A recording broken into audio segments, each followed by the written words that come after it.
Alright everyone, it's a little after 7 in the evening, Wednesday the 14th, 14th? Yeah, Wednesday the 14th of August, out here in the oubliette, doing some decal work. What I'm using is my magnifying visor, jeweler's visor, to get up and close and personal with this stuff. What you're looking at here is decal paper on top of plain bond paper with the print of the text and the graphic taped to the back of it, just along a couple of spots along the edges here, because it's going to get peeled off before it gets printed with the actual black toner.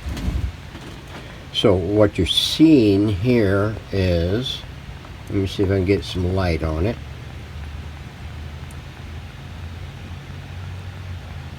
Is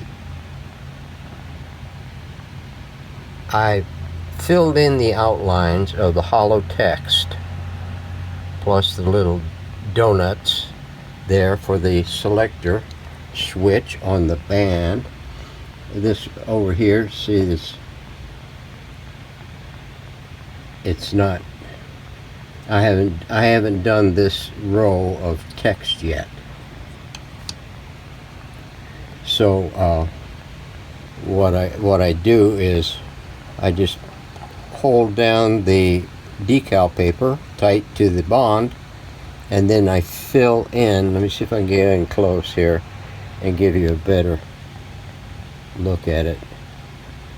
See, that's an outline text. Any outline text would do. But this is the closest I've got to it. I don't remember what the text is. I just looked for a hollow text and I thought, yeah, that looks pretty good. So I used it. So that's what I do. I put the stuff on the paper, on the plastic like that, from my Posca, and then I get a toothpick and I put a sharp edge on it, a sharp tip on it, and then I dibble it in there, and then I fill in between the lines. Stay within the lines. Do not go outside the lines. Well, you can a little bit. I mean, it's not perfect. You can see it's not real perfect. But whenever I get ready to print this, I'm going to thicken the lines up a little bit more, so it will take care of any spillover that I may have done in my jitteriness, trying to stay within the lines. So that's what we're doing now. So I got those two done. I got this to do. I'm hoping that it will come out all right.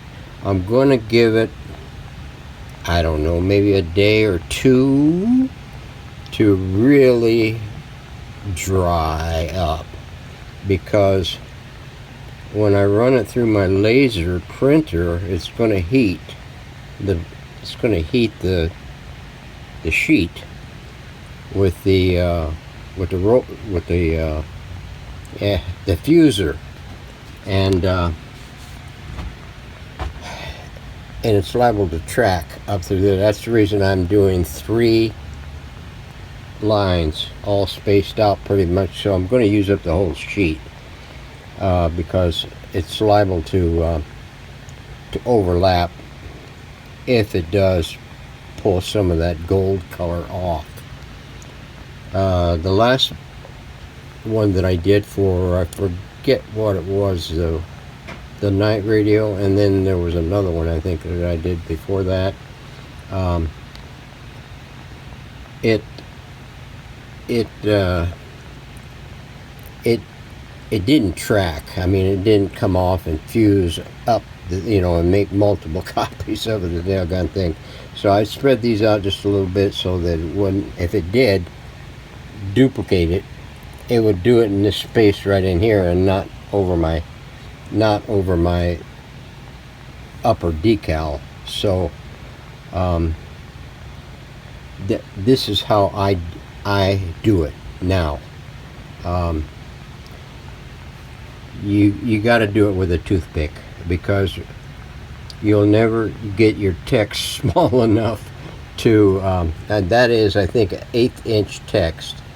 It might be 332 text or something like that, but it's real close to the actual height of the text. So that's the reason why I take the toothpick out and I put a real pointy tip on it, and I dibble it down into the thing. You don't want to get too much on the tip. You have to do, I have to dip my tip, dip in my tip 2 or 3 times depending on the text.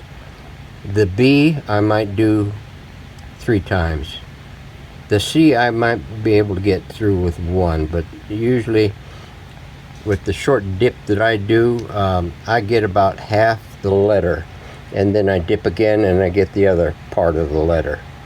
So I mean, yeah, it works out pretty good. I mean, in my last test, it turned out better than I thought it would, and I'd like to thank Restore Old Radios for that nudge in that direction. It's working out great, even with the small text. Other graphics, like the night graphic that I did for the night radio, I mean, that was large enough to, that was a piece of cake. So anyway, that is what I'm doing right now. I've got the knobs and the buttons washed up, cleaned up, dried up. All I need to do now is polish them up and seal them.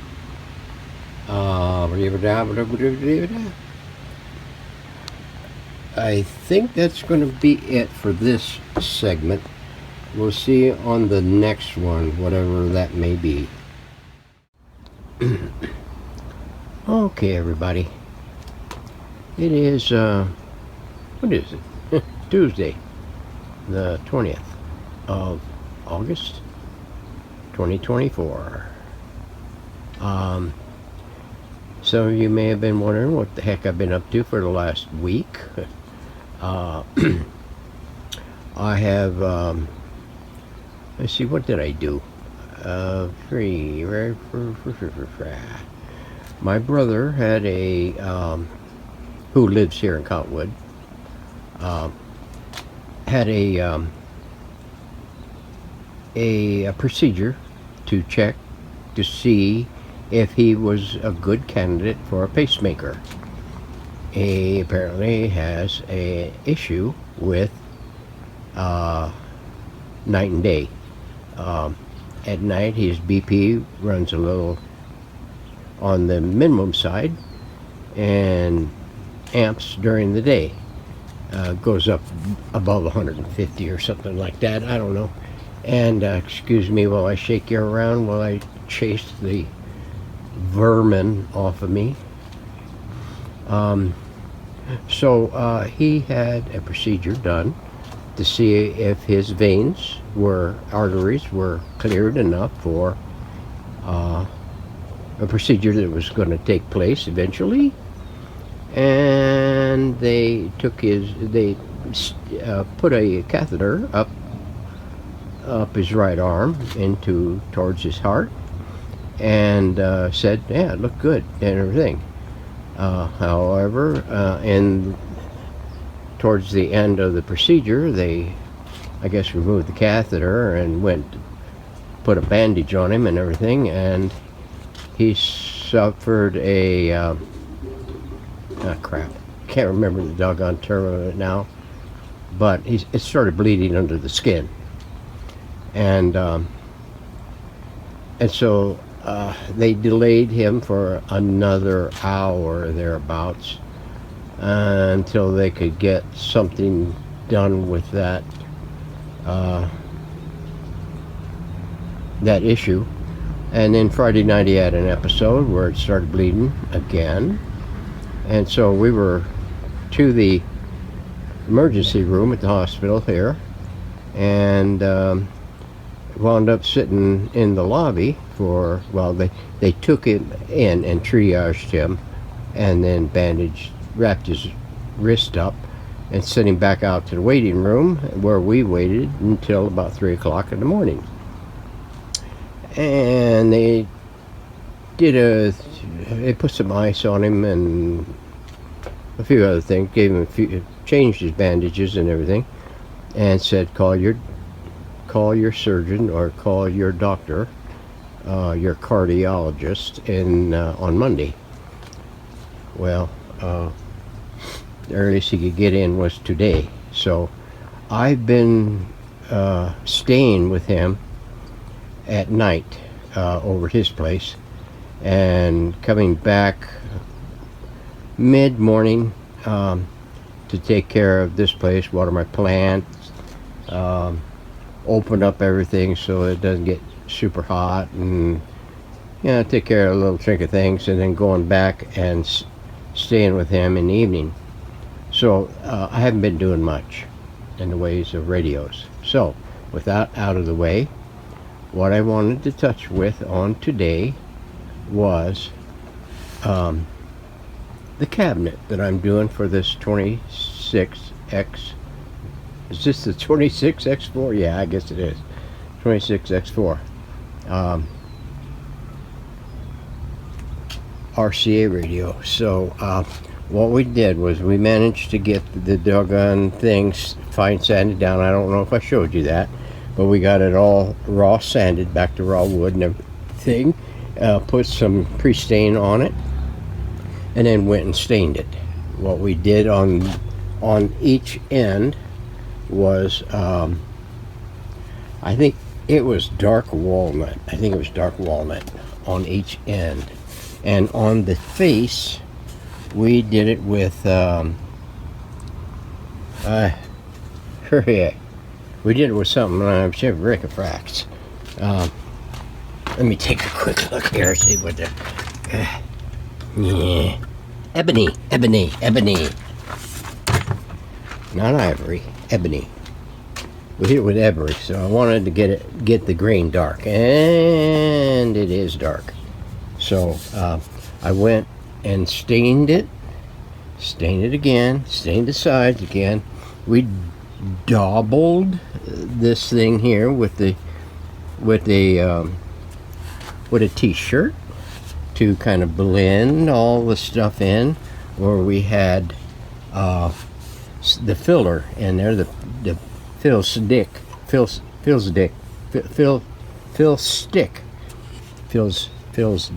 yeah,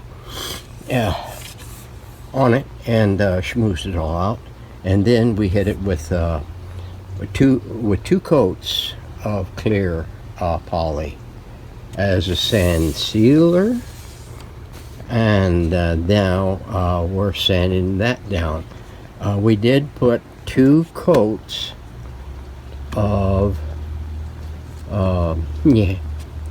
aqua coat, 2 coats aqua coat, kind of thick a little bit, because I noticed that I'm having to go at least 2 and sometimes 3 coats of aqua coat in order to get all the little indentations filled up. So I mean, there is a little bit of cinder, but you can see it's pretty much smooth right there on this. I already got this sanded up right here on that. It's been 3 days since we got it that point with the aqua coat on it, so I gave it plenty of time. I put it out in the sun, baked it and everything, and made sure that it was completely dried and cured all the way through the layers. So now we're sanding it this evening. And you can see that it's coming out pretty much like the other ones did. I want to see the other ones. I think I used dark walnut on the base. This one here I used ebony. Yeah, I mean, it's nearly it almost shocks you when you put it on there. I mean, it's black. But when you go to start sanding on it, I mean, when you get down through that final layer of aqua coat and you start getting into the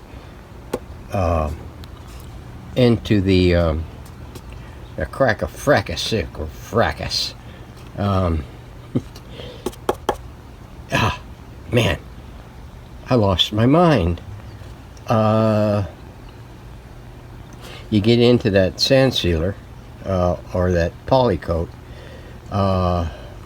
you start taking color again, and just take it right down to the color. This is what you wind up with right here, and it should be relatively smooth, pock free.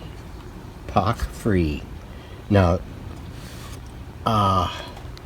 what I am using here is 150 grit. I could go heavier, like about 100 grit, but it seems to be working out. But you're going to put a lot of elbow grease into it, because it'll take this stuff clogs real quick. So you got to keep cleaning it, sanding it, blowing it off, wiping it off, doing whatever, lick it off if you have to, and then go back on it again, and then clean your thing, and then blow it off, and go over it again. And I mean, you'll have to do it a number of times. It's okay. I've got all the time in the world, I hope. And so we're going to take it down like we've got this, and that's going to be all over this. This over here, I'm not too worried about this, because this seems more like a hard wood, but I don't think it is. I think it's a veneer, but there's not deep grain in it like this stuff is. I think this is kind of like mahogany. This over here is something different. I mean, this feels smooth. I mean, mostly smooth. So I shouldn't have to do anything more than just sanding it lightly, taking it down to a smooth surface, and then building back up with 1, 2, or 3 or more layers of clear poly on it. Same way with the other side. It's relatively smooth. There's a little bit more grittiness to this side. I'm not sure why that is. It could be because my fan was on in the dungeon, and it was pulling those fine little particles around. But this here is going to be the heavy part. This here, I'm going to have to be real careful with that, because I may hit this with a 400 and see how it goes. If it's going to take a little bit more effort than that, I might drop to a 320, but nothing lighter than that, because I don't want to get down into the full finish. So it's going to be a light here and a light there. This is hardwood. That is hardwood. This, I think, is hardwood right in here, but this here it's probably hardwood, and that there is probably hardwood, but it is full finish. It has a fee-fi full thumb on it, and so I don't want to have to ditch it. So we're gonna go keep sanding on it. Yeah, I got plenty of this 150. I got some 120, and I got some 100 if I wanted to push this thing a little bit, because I can always schmooze it out with the finer grits. But I'm going to do it this way for right now and see what the hell it is. In case you hadn't noticed, we did finish the insides, and we put the little blocks back in it and some additional blocks up here in the corners. Let me see here. Frickus. Excuse my jumble.